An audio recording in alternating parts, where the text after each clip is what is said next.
the day was the most emotional day of my life.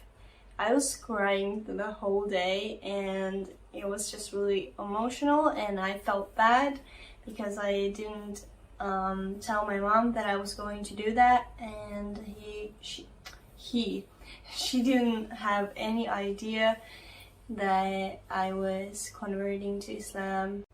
Hi guys, and welcome to my very first YouTube video. My name is Esteri, I'm 20 years old and I'm from Tampere, Finland. Finland is not the most religious country in the world. Yes, technically it's a Christian country, but most people here don't believe in God, and that's how I was raised as well. I grew up in a really small town called Harola, where there is probably 200 people living there, so everyone knows each other, and a religion wasn't a part of our lives. I didn't know anyone who was a believer and so on. So yeah, so my mom doesn't believe in God. She does believe in some higher power, but doesn't really believe that it's God specifically. So she wanted to raise us the way that when we grew up, we could decide for ourselves if we wanted to believe in something or if we didn't. So that's why I didn't grow up in a religious family. So growing up in school, of course, we had lessons about Christianity, but to me, they never felt right. They never felt like anything more than just some stories, some fantasy, something that some people believe in, but that weren't for me, and I never understood the Trinity or anything of it, really. It didn't really feel right to me. So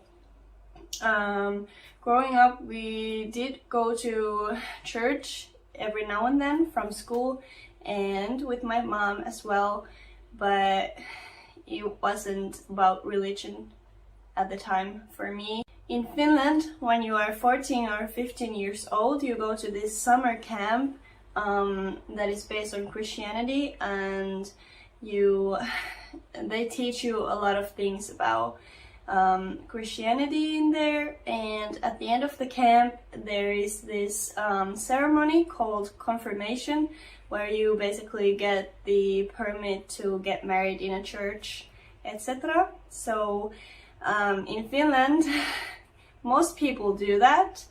They go to the camp and do the ceremony, even though it's not about the religion to them, most cases. So it's kind of just like a cool thing to do, and after the confirmation ceremony, you usually get a party where you invite your relatives and stuff, and you get a lot of presents and good food and all that. So that's probably why most people do that. At least for me, that was it, and for everyone I knew, it was about the party and not about the camp that much, and not about the religion at all. So when I was 16 years old, I graduated from the elementary school and decided to move to Tampere, which is one of the largest cities in Finland.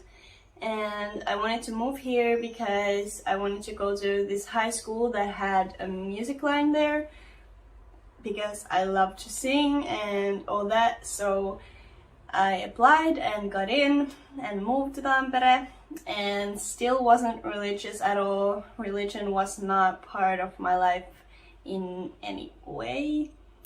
I didn't care about it, and I didn't feel like it was something for me. So I just kind of lived my life and didn't really care. When I turned 18, I resigned from the church because when you turn 18, you need to start paying taxes to the church, and I didn't want to do that. And I was thinking in my mind like, I will get back in when I need to get married in a church, because in Finland at least, getting married in a church is a really beautiful tradition, and most people want to do that. And when they get married in a church, after that they resign from the church like next week or something, maybe the next day even, because they don't want to pay the taxes, but they just wanted to get married there because it's beautiful and it's traditional and so on. But when I turned 18, the same year I met my husband, alhamdulillah, and he is a Muslim. He has been born into a Muslim family and is a really religious person, alhamdulillah. And every now and then he would try to tell me about Islam, and I would shut my ears. I wouldn't want to listen. I was just like, oh, don't talk to me, please, can we talk about something else? And that went on quite a while, and every now and then he would try to ask me some questions of like what I believed in, and I was just really arrogant. I remember being like, well, I don't believe in God because obviously he doesn't exist and you can't prove me that he exists and all that. So I was just like really arrogant about it. Then maybe I would say 6 months later, I decided that I want to do some research on Islam so I would know what he believes in, and I could try to understand him better and stuff like that. So I found out that you could listen to the Quran in Finnish from Yle Areena, which is a media platform where there are like news and TV shows and the radio and all that. And the Quran was also there in Finnish. And so I started listening to that, and I thought to myself like, okay, that's cool. It's really different from the Bible because it's not about stories, it's more like how you should be living and stuff like that. So that was really interesting to me. But yeah, so I started listening to it, and every now and then I would have some questions about it, and I would just write them down and then later on ask my husband or Google them as well. So I started learning how to pray, and then a couple of weeks later I decided to say my shahada, which is the what is that in English? The declaration of faith, uskon tunnustus in Finnish. I decided to say that and went to a local mosque and did that, and the day was the most emotional day of my life.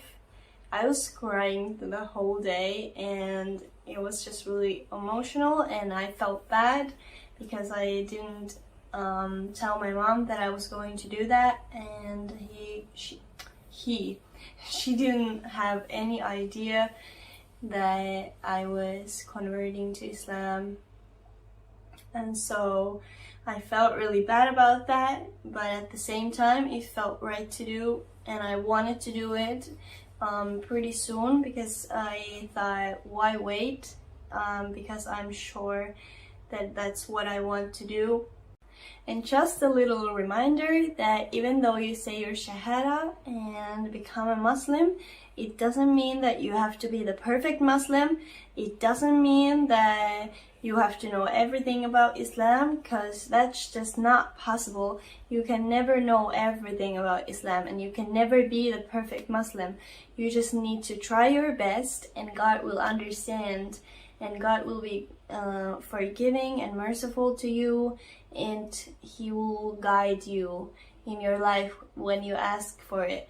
And yeah, so please be kind to yourself and don't expect too much from yourself, because you cannot be perfect. You just need to try your best, and that's all that counts, and God knows that. And I think that's also a good way to end this video, because I think this might be quite a long one. so I don't want to make it any longer. I hope you enjoyed this, and if you have any questions, please leave them down in the comment section, and inshallah I can make more videos about my journey and what happened after my shahada and how I started wearing the hijab and all that. Inshallah in the future I can make more videos about that, but for now I will end this video. So thank you so much for watching. If you lasted the whole video with me, thank you, thank you, thank you. You are amazing, and peace and blessings be upon you. And yeah, so bye.